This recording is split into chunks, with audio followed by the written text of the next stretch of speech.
Welcome to the In My Defense podcast, where we chop it up about sports, culture, and life the way it was meant to be discussed. Bold takes, thoughtful analysis, and real talk. Nothing's personal, but in my defense, if you're watching on YouTube, please like and subscribe. We are going into week 9 of the NFL season, week 10 of the college football season. A lot going on in the sports world, NBA tipping off, NHL, and of course the World Series. And I'd be remiss right now if I don't give it over to my brother Quentin Wright McDuffie, my boy.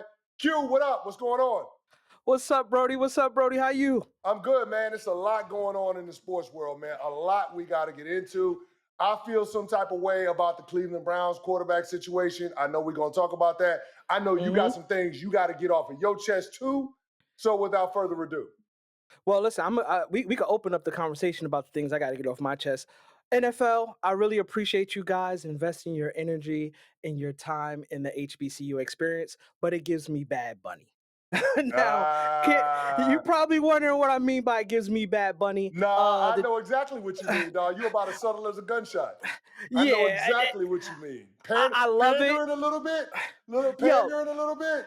Have you ever seen Gen Z or The Boys? Yes. And A-Train, when they thought that he should be a little bit more inclusive to his black nature, they put him on some kente cloth in his superhuman uniform. That's what I felt about seeing that NFL logo in those African colors. You started putting the wrong kente on the wrong brothers.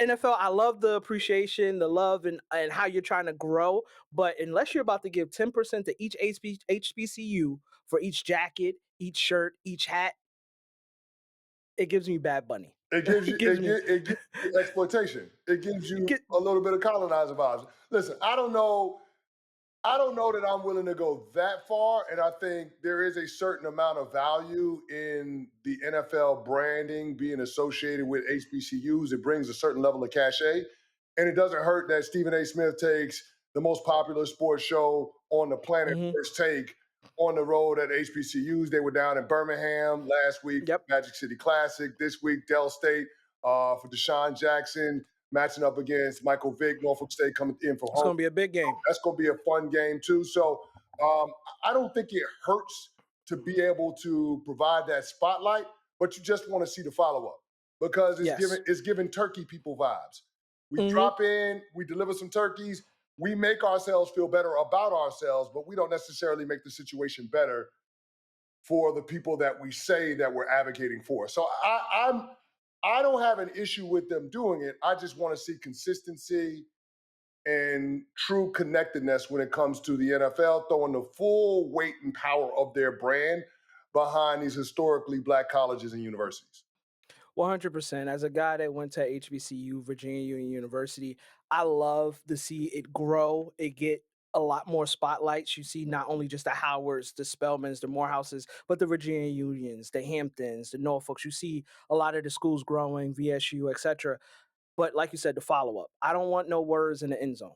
I want actions behind them. Yeah. So let's see what they do, but this gives me a little Bad Bunny. But we'll jump straight into sports. I'm not going to harp on it too much. Let's talk about them Indiana Colts. The Indiana Colts, they've been killing the game lately. Right now, they're 7-1. Did you just rename them the Indiana Colts? I thought that was the Indianapolis Colts. You just rename them? Listen, when you cool, you get shortened. So we're going to say Indiana, but we're going to say Indianapolis. If you're going to take it that far, you might as well call them the Naptown Colts. Naptown. Oh, Naptown. The Naptown Colts. You might as well call them the Naptown Colts. Listen, we call them the Naptown Colts. The Naptown Colts right now, they're 7-1, the best team in the NFL. Possibly, I think the best and most greatest innovative owner. And Carlie Irsay-Gordon. We're going to talk about her a little bit more. Carlie Irsay-Gordon. But Daniel Jones, number 5 in passing yards, 13 touchdowns, 3 intos. That's very good for Daniel Jones. But what I would say is really helping that team a lot. Not only good defense, but if you run the ball, that is your best defense. Jonathan Taylor, my guy. Right now, he is on pace to break the single season touchdown record that LaDainian Thompson broke in 2006. That year, he got the MVP. So we might see a running back getting the MVP this year. But how have you felt about those Colts this year, and what do you think is going to happen? We're in the middle of the season, so what's your predictions? Well, here's the thing. I think the Indianapolis Colts are one of the 2 best teams in the entire NFL. I think it's the Colts, the Chiefs, draw a line, and everybody else. And that's including the squads on the other side of the bracket in the NFC. I just think that they're on a different level, man. I saw this stat and I couldn't believe it. The Indianapolis Colts have scored 30 points or more in 6 of the first 8 games this season. That's the most in the team's first 8 games of the season in franchise history. I don't know if you heard about these dudes, Johnny Unitas or Peyton Manning, pretty good at football. Just so happens that their offenses weren't as prolific as this offense. This is a historically great offense. The Colts have scored on 62% of their offensive drives. It's the highest rate for any team through the first 8 games of their season in 45 years. So I get that people get hung up on the last name of Daniel Jones, but this is a different iteration of him as a player, and it's because of the supporting cast and mainly Jonathan Taylor, who is just on another level. Now, averaging about 3.46 points per drive. Now, a guy from the defensive side, and that's this season, second best of any team in the NFL through the first 8 games over the last 45 years, as you talked about, 45 seasons, 45 years, 45 seasons, give it up. But do you see any air coming out the ball? I know we're talking about the Colts, and I got to go back to deflate it. But do you see any air coming out the ball for Daniel Jones? Do you see them saying, let's trust Jonathan Taylor a little bit more for the rest of the season? I know it's too much putting a load on a running back, but do you see this being kind of the way that they see themselves getting to the Super Bowl, putting it on the running back's back and having Daniel Jones' legs maybe save them once in a blue moon? Well, I mean, here's the thing. Jonathan Taylor is running through wide open holes, right? It's similar to the conversation that we had around Saquon Barkley last year when he rushed for over 2,000 yards. 1,400 of those yards for Saquon were before first contact. I mean, this year, Jonathan Taylor, he's got 400 yards before first contact. So when you're saying that half of your rushing total is coming before anybody even touches you, I believe that is something that's sustainable. So you got to give a lot of credit to that offensive line anchored by Bernard Ryman and Quentin Nelson. Those dudes are playing at a really high level. And as a result, you're getting the best version of Jonathan Taylor, which is leading to the best version of Daniel Jones that we've ever seen in the NFL. And we got to remind ourselves, Daniel Jones, for whatever you made of his time with the New York Giants, he is a guy that led a team to the playoffs and won a road playoff game. So when it comes to being able to have success in the second season, it ain't like we ain't seen this quarterback do that on that stage. No, and I want to kind of pivot to something, and I think it ain't no fun if the owner can't get some. Now, Carlie No, you are Irsay-Gordon, wild, G. You are listen, wild. she is killing. I think she's revolutionizing how owners should participate. Jerry Jones, please take some notes on how you tap in and tap out. But she's the eldest of 3 daughters that's taken over after her late father. And she's been on the sidelines. And what I'm learning after doing some research is this ain't the first time. She's been doing this for some time. I think now that you see the fire blue and white outfits, people are getting a little bit more enamored by seeing her on that sideline.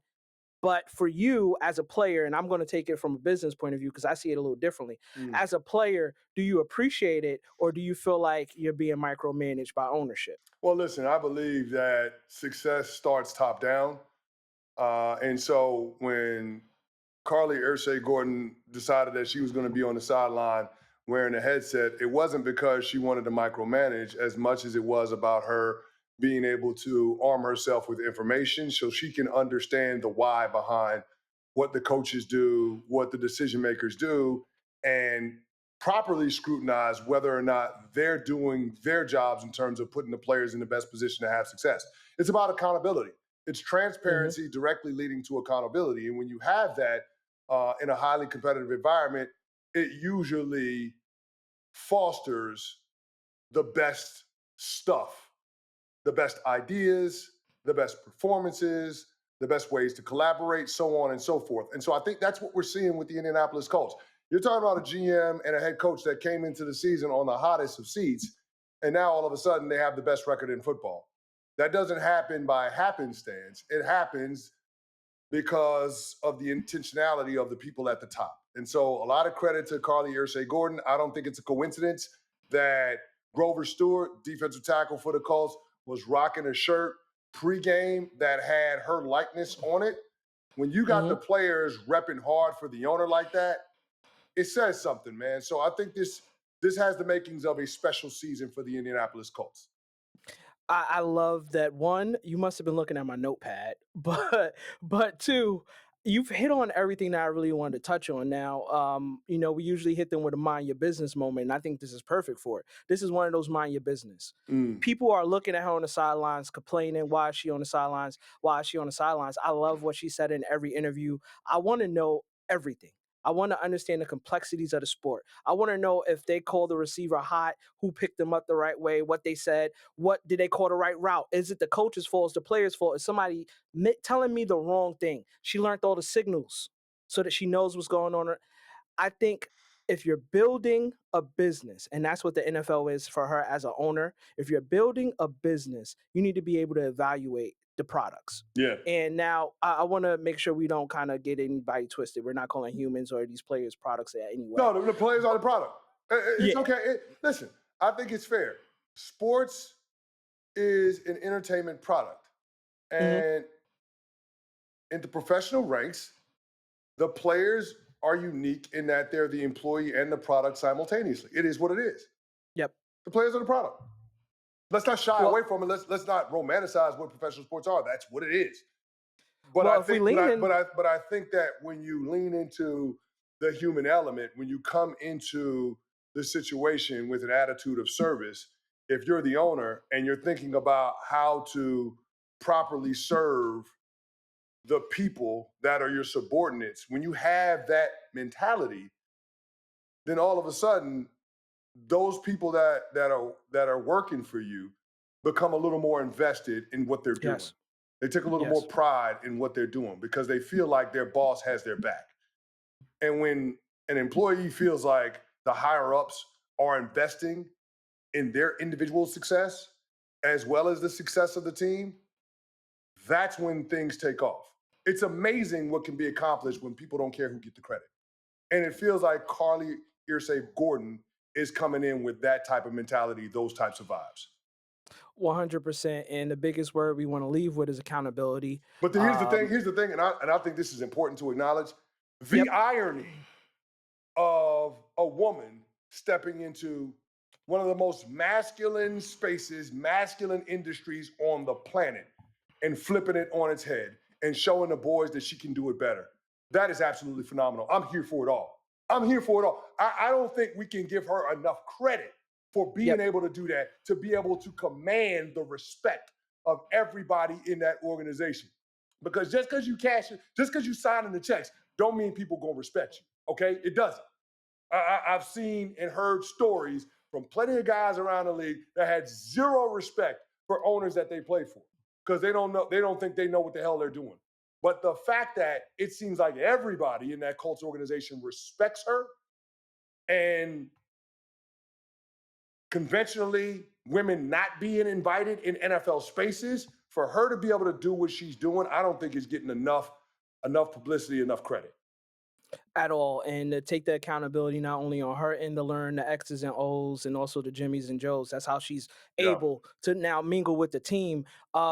It just leans on what makes a successful restaurateur. Now, some people are probably like, what the hell do you mean, Q? I always got at least one I'm trying to figure that out show. too. Let me follow where you're going. So most successful restaurateurs, they started in the back of the house because there's the back of the house and there's the front of the house. Now in the back of the house, that's the sous chefs, the actual head chefs, the people buying the produce, the people buying the poultry, buying the steaks, buying the fish. Now what they've learned is to understand how inventory is managed. Now, when they get to the front of the house, ownership, kissing babies, shaking hands, they know how to manage their books because they know how many fish it takes to make that dish, that signature dish. They know how many potatoes it takes to serve 300 people a day on mashed potatoes. They know a lot more about the business and nuts to bolts to be able to build more successful of a model moving forward in their company. And I think that's what she's doing right now with the Colts. She's holding everybody accountable. And sometimes my mom used to say, you got to get out the kitchen and let a woman step in. And now you see a lot of guys, you need to learn. And I said in the beginning of the segment, Jerry Jones, call her phone. I got bars for days. Don't worry about it. I hear you. But let's talk about a little sadder note. Oh man, scat. We don't know when you're gonna come back. We had the injury bug hit your Giants in a big way. I mean, I can talk about it on the Eagles note. The Eagles did get the win in the revenge game, as we'll call it, against the New York Giants. However, the Giants lost big in their player of Scatterboot, uh, messing up his ankle. I believe it is a fibula Yeah, dislocation. it was a dislocated ankle, compound fracture, broken fibula. It was just a bloody nightmare, is what it was. Yeah. And we pray and hope for a speedy recovery for Cam Scatterbo. It's a 6-month timeline in terms of return. So Yep. the on the later end of the spectrum when it comes to that timeline. He should be back for OTAs, off-season workouts. So we just hope for a speedy recovery for Scatterbo. And certainly it's a hit for the New York Giants. You're talking about Jackson Dart having to go through the majority of the season without his top two weapons on the offensive side of the ball. So from an Yep. impact standpoint, it's a lot to overcome. So I don't want to dehumanize it and boil it all down to what it means on the field. But that's what we do. We talk about being able to spin the story forward. And so for the Giants and for Brian Dable and Joe Shane specifically, they have an uphill climb to try to save their jobs. And it's all going to Mhm. depend on whether or not Jackson Dart can elevate the play of the guys that are stepping in and find a way for the Giants to get a few more wins than everybody is expecting as we move into November and December. 100%. And I definitely feel bad for the Giants as a franchise and as a You fan don't feel base. bad for the Giants. You ain't no Giants fan. Stop trying to say you feel bad for my Giants because you ain't a Giants fan. I'm a Canty fan, so I'm a Giants fan. It's just one and the same. No, come on. I don't want That's to hear how it that works. trash. You ain't I'm no a Giants Lamar fan, fan, so I man. like the Baltimore Ravens. You ain't no, you ain't no Giant man. You was a Jet season ticket I holder go once upon a time. well. You ain't Well, no we're gonna Giants talk fan. about that. We're gonna talk about that in my wins because I All right, definitely was a okay. Jet season. Because Giants tickets cost too much. I need to stop beating people in the head for these losing seasons. That's the problem. I would have had Giants tickets. Y'all got better schedule, FYI. But my guy Brad from the Jets still give me those tickets. Don't hurt my heart. I flip those. I flip those. But I know for the Giants, it was what I'll say a sad moment losing Scat. But for the Eagles, it was a big game. We've seen Saquon with 14 rushings, 150 yards, one touchdown, also four receiving catches, 24 yards, and then a receiving touchdown. So for you, what did you think about those Philadelphia Eagles? I'll say this, man. I thought the Eagles got back to basics, the fundamentals of it. They ran the football well. It wasn't just Saquon Barkley going over 100 yards rushing. Their backup running back Tank Bigsby also went over 100 yards rushing. Surprising, considering that their starting center Cam Jurgens was out of the lineup. They had a guy stepping in Toth. He did a serviceable job on the interior of that Giants defensive line with Dexter Lawrence, but the offensive line did the job. They paved the way. A lot of clean lanes for Saquon Barkley and Tank Bigsby to run the football. And it just shows when the Eagles commit to the run game, when they get back to basics, when they operate under center, which they did more in this game against the Giants than any other game this season, they become a really tough outfit to stop. And I think that is what adds a layer of complexity on the chemistry in that locker room, and namely the chemistry between A.J. Brown and Jalen Hurts. No A.J. Brown on the field, so clearly the Eagles offense didn't have to feel compelled to force him the football. But I think that when the Eagles focus on the ground game first, on offense, that leads to getting the best version of Saquon Barkley, the best version of Jalen Hurts, Devontae Smith, so on and so forth. So the biggest challenge for Nick Sirianni is how does he manage the game plan and manage AJ Brown's feelings about his usage the rest of the way as they try to repeat as Super Bowl champs? Well, I'm not going to stay on this because you actually kind of threw me a good segue to what I wanted to talk Uh about, oh. especially with AJ Brown. Uh oh. The trade deadline is coming up November 4th. It closes at 4 p.m. Do you see AJ Brown going somewhere? Uh, or do you think he's about to stay put? Let me ask you a question. I'm going to answer a question with a question. I hate to do it because it Okay. feels like a cop out, but I'm going to do it. Do you think that the A.J. Brown situation is manageable for this Eagles locker room? Yes. You do? Okay. Yes. What is your basis for that? Now, this is me from the outside. I'm not in. it doesn't seem like it's too much of a distraction. I think they're still tunnel vision playing football. I think they have a goal in mind, and they're not kind of letting any outside noise affect that. However, we've talked about this before. 20 years ago, the Eagles definitely did this before with T.O. They're not willing to get rid of the cancer to be able to save the limb. Mm. I I think it's not that deep, but if the noise keeps going, maybe the off season we gonna have something else to say. But I would love to get your POV because you've been in the midst of maybe some of that stuff going on in the locker room. Well, yeah, I mean, we're both taking a macro view of it. We're outside looking in. Only people know are in that Eagles locker room. They're in that facility. I'll say Mhm. this: the fact that they won a championship last year and he's still not happy. The fact that he had a 100-yard receiving game and a touchdown that was against the Minnesota Vikings a couple of weeks ago, and he still wasn't happy. The fact that he did an interview with The Athletic this week and he's still not happy, despite his team turning a corner and being 6-2 on the season. I don't know that it's manageable. Usually, winning is the cure all. And here's the thing: I'm not going to sit here and demonize AJ Brown because I Mhm. think his mentality, his attitude is shared by most. Everybody wants to win. Also, everybody wants to be a reason why they're winning or their team is winning or their organization is winning, their business is winning. So people don't want to feel like bystanders in their own success. And I think that's where AJ Brown is. You're talking about somebody that is top five at the position when he's at his best, somebody that should be in Canton when his career is all said and done. I think he's looking at it from that perspective. And I have a hard time arguing that he's wrong, knowing how impactful that he can be. Remember, we didn't get this version of Jalen Hurts until AJ Brown showed up. That's when Yep. Jalen Hurts ascended to MVP candidate, Eagles, perennial Super Bowl contenders, dominating the NFC as a whole. Double digit win year over year. They didn't become that until A.J. Brown stepped into the picture. So I can understand his frustration.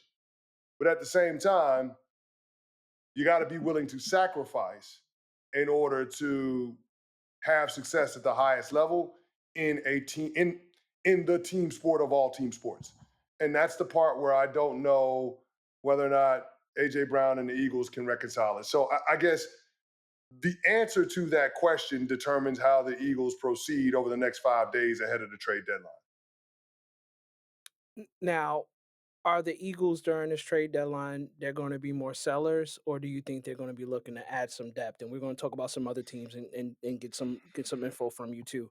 Do you think they need to add depth in some places? They got uh people coming back out of retirement, trying to help the team. What Yeah, or I think the Brandon Graham signing is all about the locker room. Be honest with you. I think it's Nick Sirianni not being able to get a handle on it and bringing in a guy and technically a position of need, but bringing in a guy that helps to fill a leadership vacuum that that was essentially left vacant since Fletcher Cox and Jason Kelsey retired from the team. So Mhm. I do think that the issues in the locker room are real, and it's hard to be able to defend your title as Super Bowl champs if your team is not right in the locker room, right? It's like Lauren Hill said, "How you gonna win when you ain't right within?" Mm. That's how I feel about the Philadelphia Eagles in 2025, which gives me 2023 vibes more so than 2024 vibes. I like that. Let's see how that plays out. But how are the Browns going to handle this trade Oh deadline? my God, the Browns are a freaking disaster, bro. Free Shador. I got to For, get a free Shador T-shirt. yeah, I mean, listen, it's weird, man. So I had Mel Kiper on my show, Unsportsmanlike, on ESPN Radio, 6 to 10 a.m. in the morning, shameless plug. Um, and Mel Kiper has doubled down on it, not once, but twice, saying that Shador Sanders was Andrew Berry's draft pick, Andrew Berry being the general manager of the Cleveland Browns. He said that Dillon Gabriel was Kevin Stefanski's draft pick. I think that's absolutely fascinating because you have the verses within the Cleveland Browns brain trust on what they're doing at the quarterback position. Now, the reality is, based on what we've seen in a 4-game sample size, Dillon Gabriel does not feel like an NFL quarterback. Not at all. He's small, he lacks escapability, and he has a noodle arm.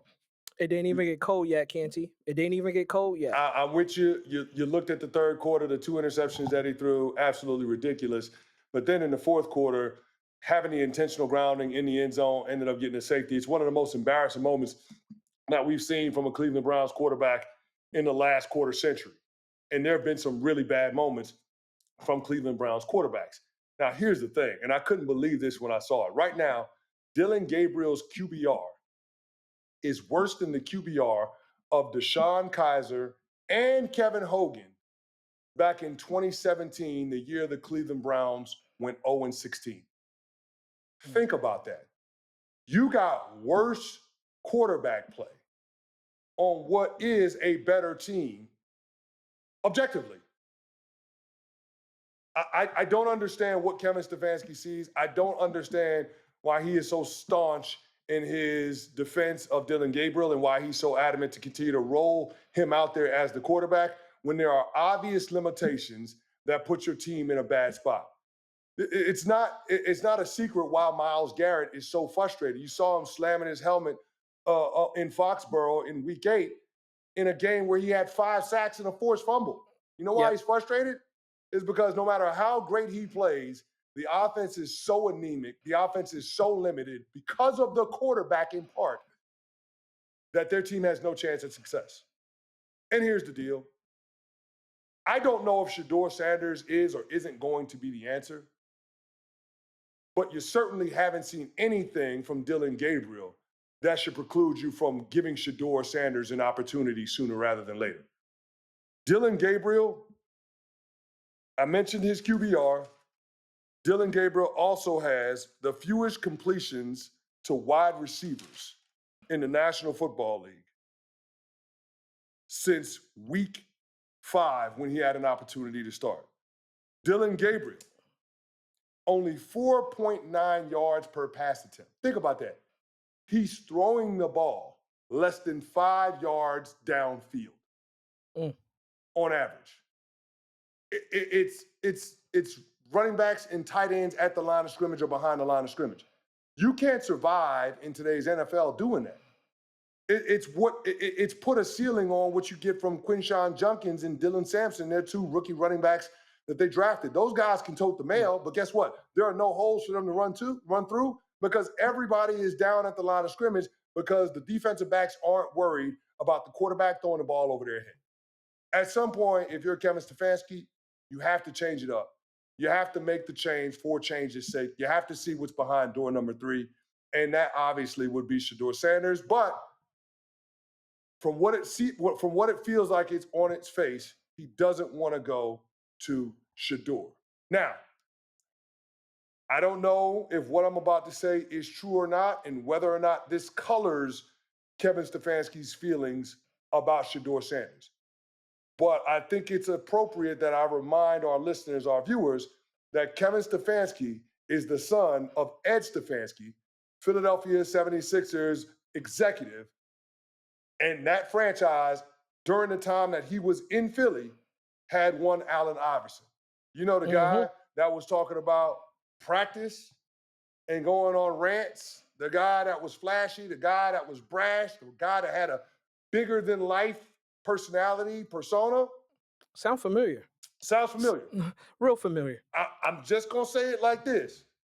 Maybe, just maybe, some of the feelings, some of the sentiments that were shared by executives back then about Allen Iverson and dealing with him could color a little bit of the situation that we're seeing with Shedeur Sanders and the Cleveland Browns and how the NFL world feels about Shedeur on the whole.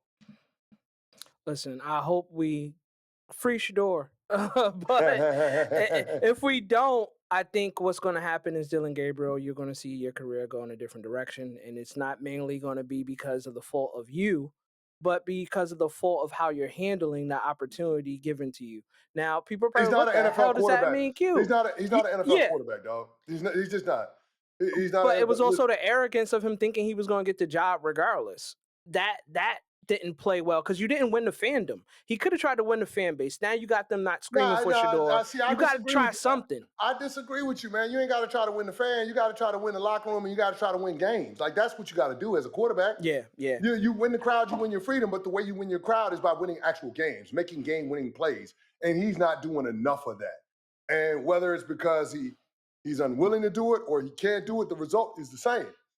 Yep. And so my point is, put somebody in there that's willing to cook. Put somebody in there that's willing to take chances on plays downfield, that's willing to threaten the defense in that way. I'm not saying that the wide receivers for the Cleveland Browns are world beaters. I'm not saying the skill position players for the Cleveland Browns aren't world beaters. But I will say this, like, your team has won 2 games so far this season. They have.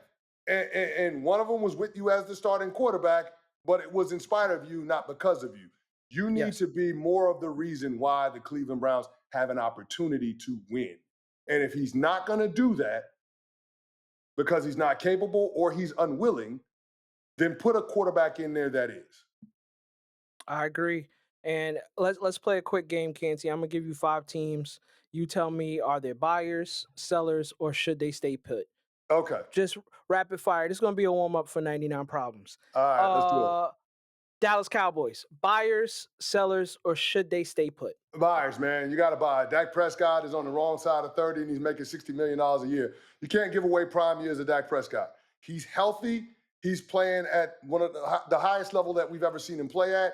You got to remember, Dak Prescott has had issues with injuries. In 3 of the past 5 seasons, Dak Prescott has missed at least a month of the season. So if he's healthy, with the weapons that they have on offense, with the offensive line, the run game, you got to go for it if you're the Dallas Cowboys. As small as your margin for error might be, you got to give it a go just because you got prime Dak making $60 million a year.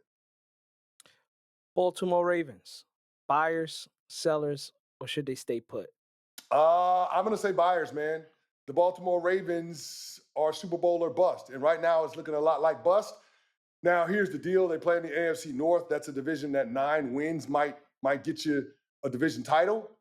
That means that the Baltimore Ravens would have to win 7 of their final 10. So I do think they have an opportunity. They have a little bit of wiggle room, but being able to add, especially on the defensive side of the ball and potentially on the offensive line, could only help them in that cause. So I'm going to say they need to be buyers. Now we're going to go to the worst team in the NFL, the Jets. Buyers, sellers. We know they damn sure shouldn't stay put. But what do you think? See, I disagree with you. I think the Jets they got stay Brees. Put. I think the Jets offer him up. I think the Jets stay put. Yeah, I understand you got Brees, but how does Aaron Glenn want to play? He wants to run the football. Why would you get rid of Brees Hall? I think you stay put for this reason. Your head coach needs wins to establish himself. Think about how desert thirsty the New York Jets were for a win in Week 8. And they got it on the road in Cincinnati. God bless them. But everybody was lined up ready to fire Aaron Glenn. That has not gone away just because of one win. So it's good vibes right now, but they're a couple of losses away from the conversation starting back up. And we don't want this to go the way of Rich Kotite. So I would say this. They need to keep as many good players on that team as possible to give Aaron Glenn the best chance to run into some wins in the second half of the season to establish his program as the New York Jets head coach. All right, we go from worst to best. The Colts, buyers, sellers, or should they stay put? They might be able to get a ring this year. What do you do? I'm going to say it depends on the health of the pass defense. That means the pass rushers and the secondary. Now, I'm of the belief that you can never have enough pass rushers. So if the price is right, I would be looking to add to the pass rush. A guy that I love is Jalen Phillips out of Miami. I think there are going to be several teams that are interested in him. He's way more productive than the stats would suggest. So if the Indianapolis Colts are serious about trying to dethrone the Chiefs when it comes to AFC supremacy, that means they need to add more pass rushers up front so they can come at Patrick Mahomes in waves in the eventuality that they play each other in the postseason. So I'm going to say the Colts need to be buyers. Now I was thinking of Deontay Banks from the Giants. I thought they maybe need to get that secondary I together, thought the but goal was to try to get better. secondary needs some help. They need some help. Yeah, I thought the goal was trying to get better. Uh, How well, does Pax, how does Tate Banks make you better? it gives your bodies like the Nah, hell OKC Thunder, no, throw bodies at hell them. no, hell no. Get them some bodies. Last team, Tampa Bay Bucks. Ooh, I mean, I want to say add, but I think the Bucks are going to be okay. They're in the NFC South. I Mhm. mean, there really isn't anybody to threaten them. There's no team that's over 500 in that division. I think the Bucks are fine. And if we're talking about them adding, they will add their own players that are coming back from injuries, guys coming back off of IR. So I think Mm. the Bucks will be fine when it matters the most, which is at the end of the season going into the tournament. The Tampa Bay Buccaneers can stay put. All right, you got 99 problems, but a take ain't one. This is Okay. one of the favorite segments. We get a chance to chop it up, talk about games throughout the week, and you guys have been resonating with it. 1,000 views in the first 30 minutes, so I think we're doing a good job there. Ravens versus the Dolphins, prime time, prime video, Thursday night football. Who you got? Oh man, I got the Baltimore Ravens, and I got the Ravens big. I think this is a situation where they win by at least 3 scores. That's the kind of dominance that I'm looking for from the Ravens. Anytime Miami's defense goes up against an offense worth their salt, they get the doors blown off of them. So I'm fully expecting that with a well-rested Lamar Jackson. I like that. How about Sunday? This is going to be a blue collar football game. The Colts versus the Pittsburgh Steelers. Who do you have in that matchup? The Indianapolis Colts, and it could be ugly for the Pittsburgh Steelers. That defense from Pittsburgh ain't what it has been known to be. It's expensive, it's old, and it's not productive. If they can't get takeaways, if they can't create ball disruption, then they have no shot at being able to stop opposing offenses. So I'm going to say the Indianapolis Colts. Mm. Well, I'm looking forward to that game. Let's see how that shows up. The Chiefs and Bills, the 10th meeting, I believe, of Josh Allen and Patrick Mahomes, and it's always fireworks. What can we expect from this? I think it's a 425 game. What can we expect from that game? I think it's going to be a track meet. I mean, I know the Kansas City Chiefs defense is one of the best in the league, but this is a guy to have his spot for Josh Allen and the Buffalo Bills. I do not think the Bills defense can slow down the Kansas City Chiefs offense. So I look for fireworks from both of the quarterbacks. This is going to be another one of those epic back and forths between the two. I would always side with Kansas City, even though I can acknowledge that the Buffalo Bills in the regular season have a 4-1 mark against Patrick Mahomes. Seattle soaring recently, and we seen the Commanders and how they looked in their recent game. Jalen Daniels, I think you might be the new RG3, but that's a whole nother Damn, conversation don't for say a whole that. nother Don't say segment. that. Don't say He, that. I'm scared, bro, and I really His like him. mama don't want you to say that either. Stop saying that. Stop saying that. Listen, same franchise, different name. They need to get their life together and not put him out there like that. Yeah. Let him rest. Let him rest. Let him get together. But the Commanders versus Seahawks, who you got? I'm going to roll with the Seattle Seahawks. I don't think they're getting enough respect. And tell me the last time that Mike McDonald has lost a road game. I'll wait. The Seattle Seahawks usually do a really good job of packing the critical elements of their football team and taking the show on the road. Um, Mike McDaniel is one of the very best coaches within the first couple of years of being in the role in terms of being able to take his team on the road. So I'm going to roll with the Seattle Seahawks, and please and thank you with the points. Yeah, you definitely needed to give me something for a ticket, but Nah, I'll bet on that. Well, we'll talk about that real quick after this last team. Monday Night Football, we got our Cowboys. See, I said our Cowboys. See, I like the Cowboys. I was there you go. 90, You ain't no 90s Cowboy Cowboys dude. fan. You sitting there Yeah, telling these I'm a lies. I'm a I'm a Emmett triplets dude. I don't know about these new dudes. I don't know about You them. sitting there telling Uh, these lies. I You don't know ain't no about these new Cowboys dudes. fan. But Cowboys versus Cardinals, I already think it's gonna be a beat down on the Cardinals. But who you got? Uh, I'm gonna go with the Cowboys just because they need to make a statement ahead of the trade deadline, and if they're gonna be buyers, I think the product on the field has to justify Jerry Jones's mentality or decision to go into the trade deadline in a posture of being willing to add, right? I'm not going to invest in a team that's going nowhere. I don't want to throw good money after bad. It's a very different thing if I am adding to a team that's 4-4-1 versus adding to a team that's 3-5-1.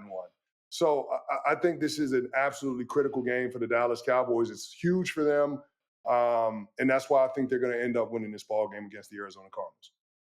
Listen, you could bet that, you could put it on a ticket, but most of all, just don't bet on yourselves. We right now are going to talk about that scandal. We're going to keep it tight and we're going to get straight into it.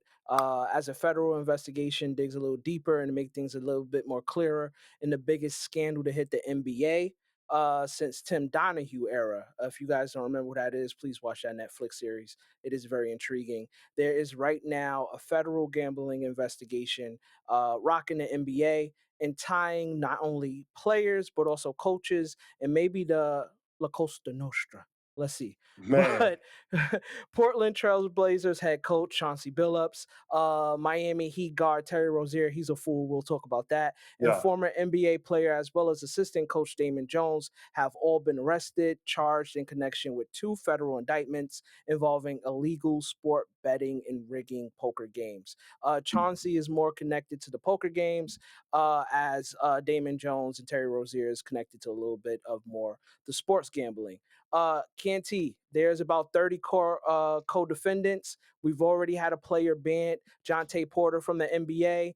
Um, what is the integrity of the sport? Not only seeing the NBA, the MLB, the NFL, and other leagues react to just this biggest scandal when it comes to sports gambling. Well, it's the boogeyman if you're one of those sports league commissioners. So I'm sure that Adam Silver is losing a lot of sleep. But the reality is this, because gambling is so pervasive now, because it's proliferated throughout all of pretty much the entire sports world, there are going to be a lot of people that get involved in it, which invites a lot of unsavory characters and which puts more pressure on people in these key roles within professional sports to get involved with nefarious activities and sketchy characters. When you have a situation where there are ties to organized crime and federal investigation, it's never good. And so I think that um, the reality of where we are with professional sports and the intersection in sports wagering, it's unavoidable. I think the best thing that you can do if you're the league office is maintain a relationship with these sports books, and that way you can cite any abnormalities that may take place and be quick to react to it, as to instill confidence in the public trust that your entertainment product is on the up and up. I think that's the best that you can do when it comes to Chauncey Billups, when it comes to Terry Rozier, when it comes to Damon Jones. All of those guys have peddled in inside information. That's why Kash Patel, director of the FBI, was front and center at the announcement of the charges. It's a big deal. But I think that the NBA and all of these sports leagues as a whole are treating it with the seriousness that it deserves. Yeah, and I've heard some solutions from other shows. Shout out the Matt Barnes on All the Smoke. He talked about maybe minimizing players that can be utilized in prop bets. One, I would love that because nobody needs to bet on Jonte Porter to get 5 points when he probably won't even play 5 minutes. So we're seeing a lot more of the lower tier guys getting involved in this. Terry, scary Terry, you were good years ago in that one playoff series, but after that, you've been one of those lower tier guys. Do you think making it more of a tighter prop bet system or potentially removing the unders would kind of fix based off what Matt Barnes threw out there on All the Smoke? I mean, yes and no. I mean, first, let's start here. The prop bet market is, and the issue with a lot of these different sports betting markets is that it's regulated from state to state. There is no federal oversight with all of this. So I think that the NBA, Adam Silver, Roger Goodell from the NFL, Gary Bettman with the NHL, Rob Manfred with Major League Baseball, they all need to be proactive in terms of trying to get the federal government to be more involved with an oversight role and have more uniformity in terms of the the infrastructure, the apparatus around sports wagering. So there is that. The other thing that I think we have to acknowledge is that whether it's on the up and up or it's under the table, people are still going to do what they do when it comes to sports wagering. But Yeah. before it was legal, folks had a bookie, folks had a guy, folks would do it in the barbershop, folks would do it in the beauty salon. There were different places that people went to bet. It wasn't just at OTB places or at sports books in Vegas.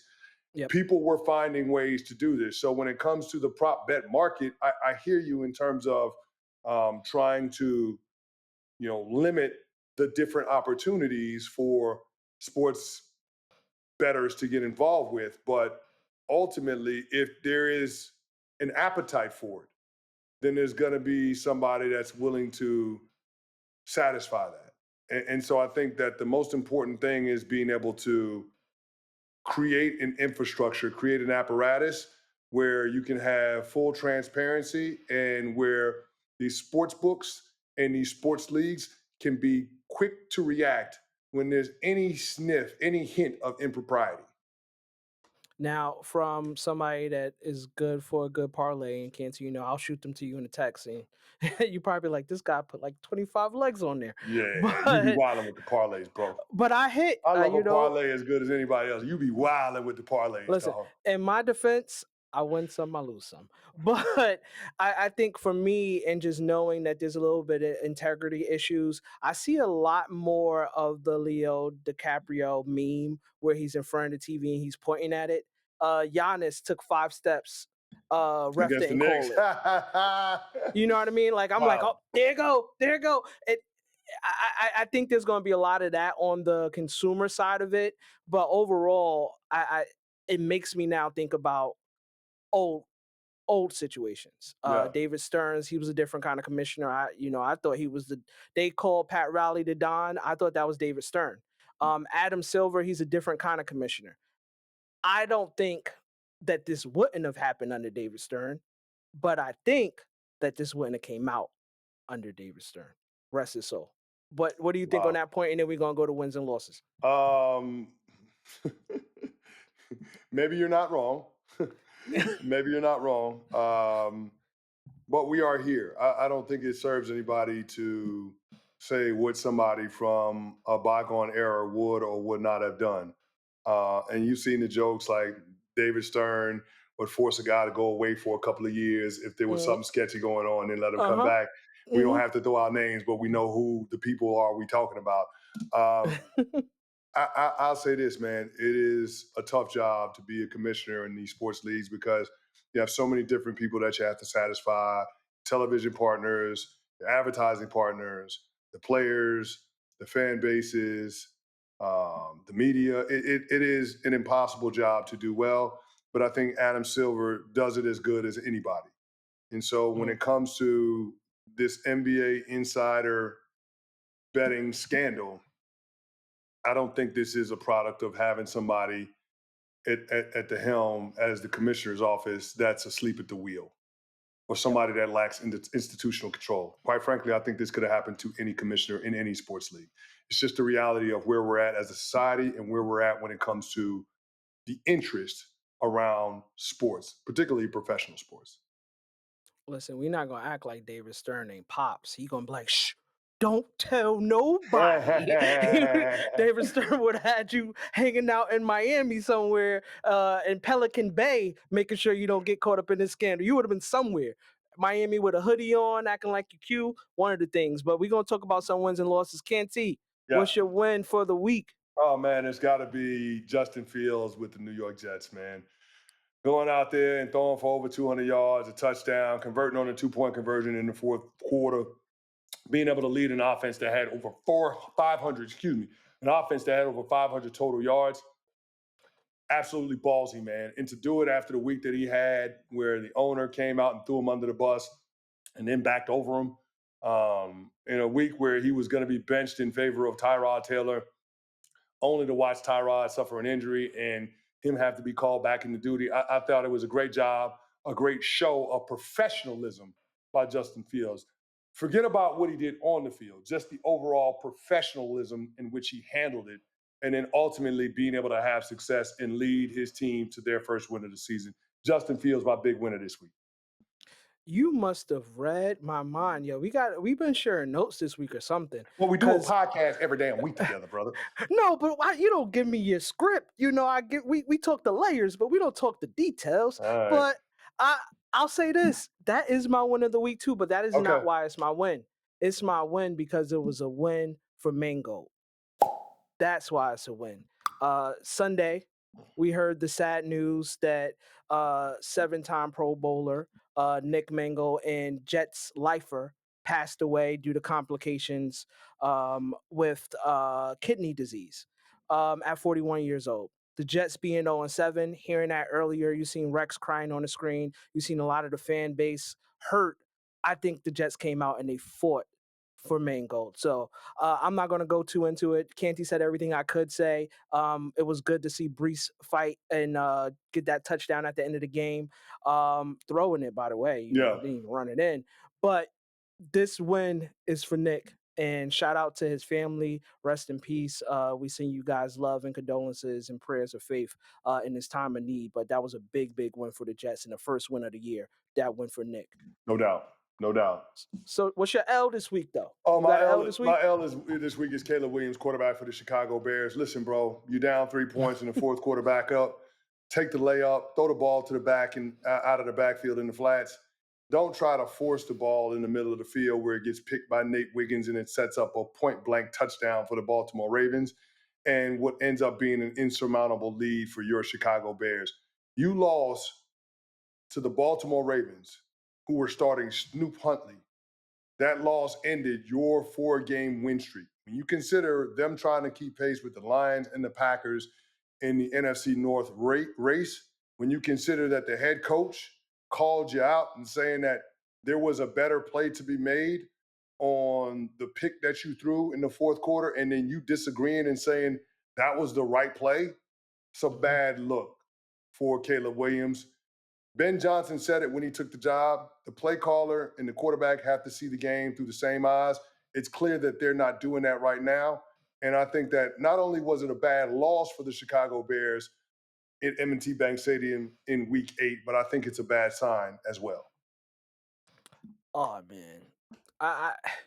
He gonna look bad when you look back over that draft class. You could have had some other guys. I ain't gonna say that yet, but I'm just saying it's a bad look for right now. It's a really bad look. Yeah. Really bad look. My loss for this week, and I'll make it quick, is both sides of the aisle. I think the government shutdown now affecting SNAP benefits to expire for the first time in a 60-year program. The very first time. Set to lapse November 1st. Canty, I feel bad for all the people that utilize these benefits, not only those that are in need for food, but also it affects the military benefits as well, not just food stamps and food benefits. So those in America that are in need, we send 100% of our support. There's different food banks and things that you can tap into. We'll be able to put that in some of our YouTube clips so that you'll be able to see it. But both sides of the aisle is taking the L right now. You got to be for the people and to be of the people and to be public servants. I think your job is to take care of the people. And there's some people that may go hungry. That ain't cool. Amen, brother. Amen. All right, let's finish the episode. Canty, let them know where they can find you at. Oh, man, you can find me at Chris Canty99 on all social media channels. Also, check me out on ESPN Radio from 6 to 10 a.m. on weekdays, Unsportsmanlike. We're also on ESPN2 and ESPNU. You can follow us on Unsports at Unsportslike on all social media channels. And then, of course, you can always follow us on In My Defense Pod on all social media channels as well as YouTube. Yes. Please like and subscribe. And for me, you can follow me at QE_Beeman1 on all social media platforms. Remember, as Canty said, please follow us on social media. Like and subscribe. Please like and subscribe. We didn't mean to get political at the end. I did not vote for him, but in my defense, appreciate y'all.